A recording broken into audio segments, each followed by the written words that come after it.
So maybe a way of understanding this, that we learn through use rather than through an investigation of foundations, is to think about how we use, let's say, a smartphone or other pieces of technology. You know, I'm old enough, so when I first started getting technology, you know, old computers and things like that, I would open the box, take the thing out, and then look for the manual, right? Look for the manual. I'd say, let's see, no, I don't have a manual here, I have an iPad, but I'd be looking at how do I use it, this goes with that.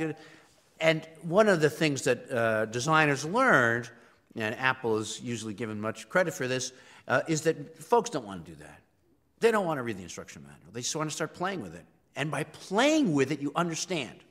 There's a key. So you say, let's see, let me turn it on. Like when I was a kid, a long time ago, you didn't get something and say, turn it on. You got something and somebody said, read the instructions first. My mother would always say, hey, read the instruction first. But that's not the way you learn how to use something.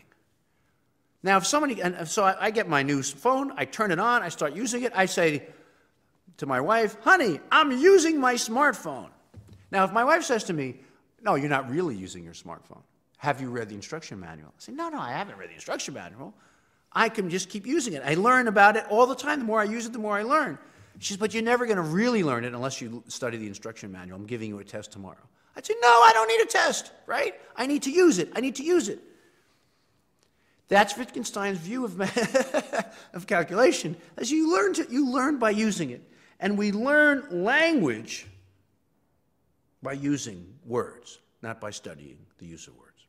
So in paragraph 47, for example, he says, this is how one calculates. Calculating is this. He just points to somebody doing it.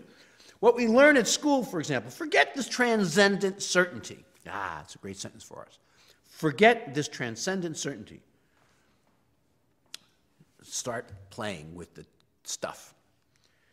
Which leads Wittgenstein to, for our purposes, really the most important thing from this section of the course, that meaning is use. Paragraph 61, a meaning of a word is a kind of employment of it, for it is what we learn when the word is incorporated into our language. Words don't hook on to the world. Words don't get closer or further from reality. Words get meaning through use. That's the key move. Because then you stop wondering whether I can study, are my words really reflecting reality, or is my philosophy closer to the real than your philosophy? Wittgenstein now, and the folks who follow him, say, that question, that doesn't make any sense. Words aren't further or closer than reality. Words don't mirror reality. The issue is your use of the word helping you live? Is it helping you cope with the things you want to cope with? There's no transcendent framework for understanding if it's the right, perfect, foundational word. It just doesn't work in the game you're playing or with the task you have. And with the game you're playing is particularly important because the concept that Wittgenstein will use in this regard is the concept of a language game. A language game, which means that all of the meaning of utterances is created by the moves people make in a language game. In this later work, I abandoned the idea that language is a sort of picture. That's just a misleading metaphor. I mean, you might say that the word handbag is a picture of a handbag. But what about words like hello, perhaps, oh hell? What do they give us a picture of?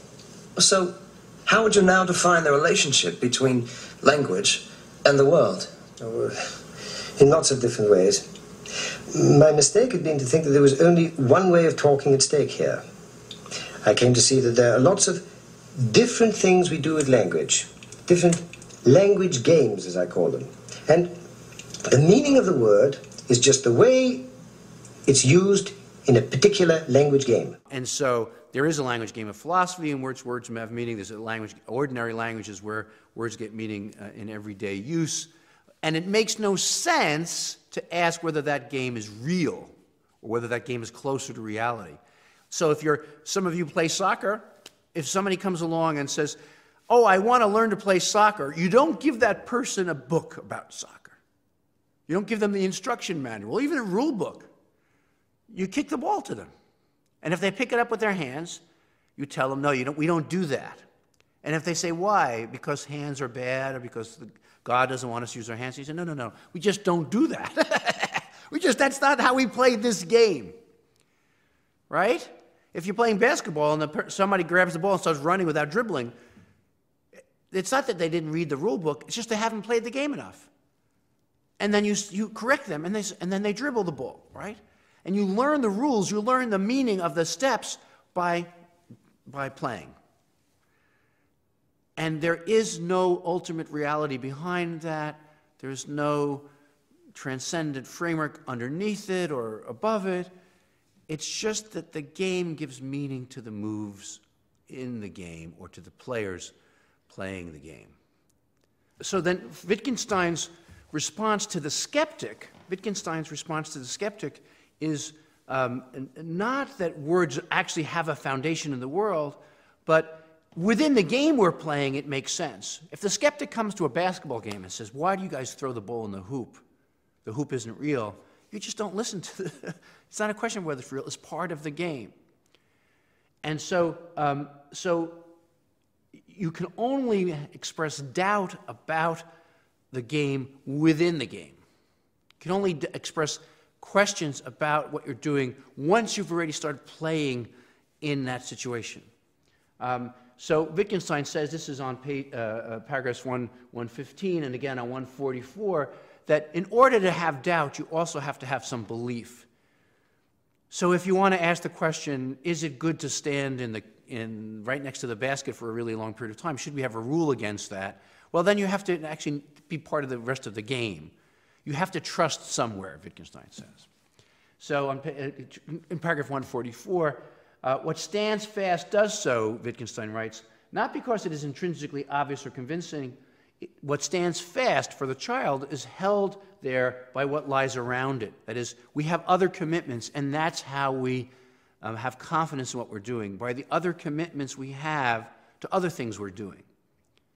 Everything is connected by action. Nothing is given a total foundation.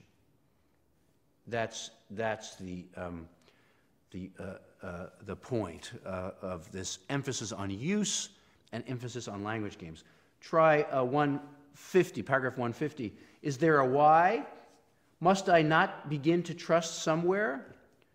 That is to say, somewhere I must begin with a non-doubting, Wittgenstein writes. That is part of how we learn.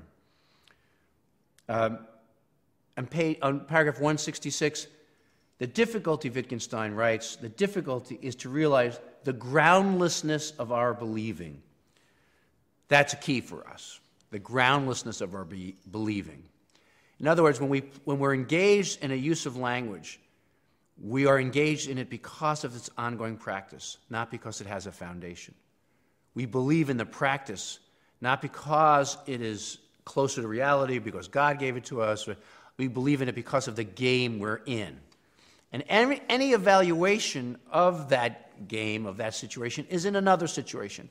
So it's always, if you want to use a different word than game, it's always, our use of language is always context dependent. And it's the context, it's the use that gives meaning to our utterances. We learn to use words because we belong to a culture, a form of life, a practical way of doing things. In the end, we speak as we do because of what we do. And all this is a properly public affair. Philosophers in the tradition of Descartes start from the lonely self, brooding over its private sensations. I want to overturn this centuries-old model. I want to start from our culture, our shared practical life together, and look at what we think and feel and say it in these public terms. Professor, thank you very much. One of my other teachers was Richard Rorty, who's wrote a book called Philosophy in the Mirror of Nature, where he argues that all of Western philosophy, from Plato into the 20th century, had been this attempt to figure out how we get more closer to nature or mirror nature, and that Wittgenstein was one of those thinkers who helped liberate us from this question, are we closer or further away from nature or ultimate reality? Rorty wrote, whereas Kant wanted philosophers to study thought rather than reality, Wittgenstein wanted them to study language. Wittgenstein wanted them to study language because language in its use is what philosophy could understand, almost like an anthropologist understanding the way a group of people use a set of words or a kind of discourse. So I'm going to quote Rorty again here. On this historicist view, Wittgenstein's importance lies in his having helped us out of our Cartesian Lockean mindset.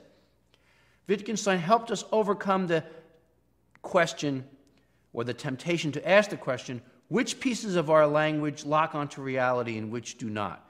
And Wittgenstein helped liberate us from that question of asking which pieces of our language lock onto reality and which do not.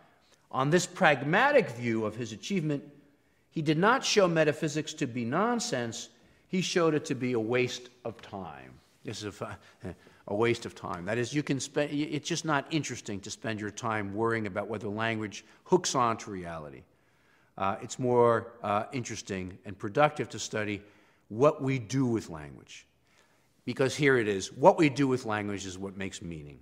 What we do with language is what makes meaning.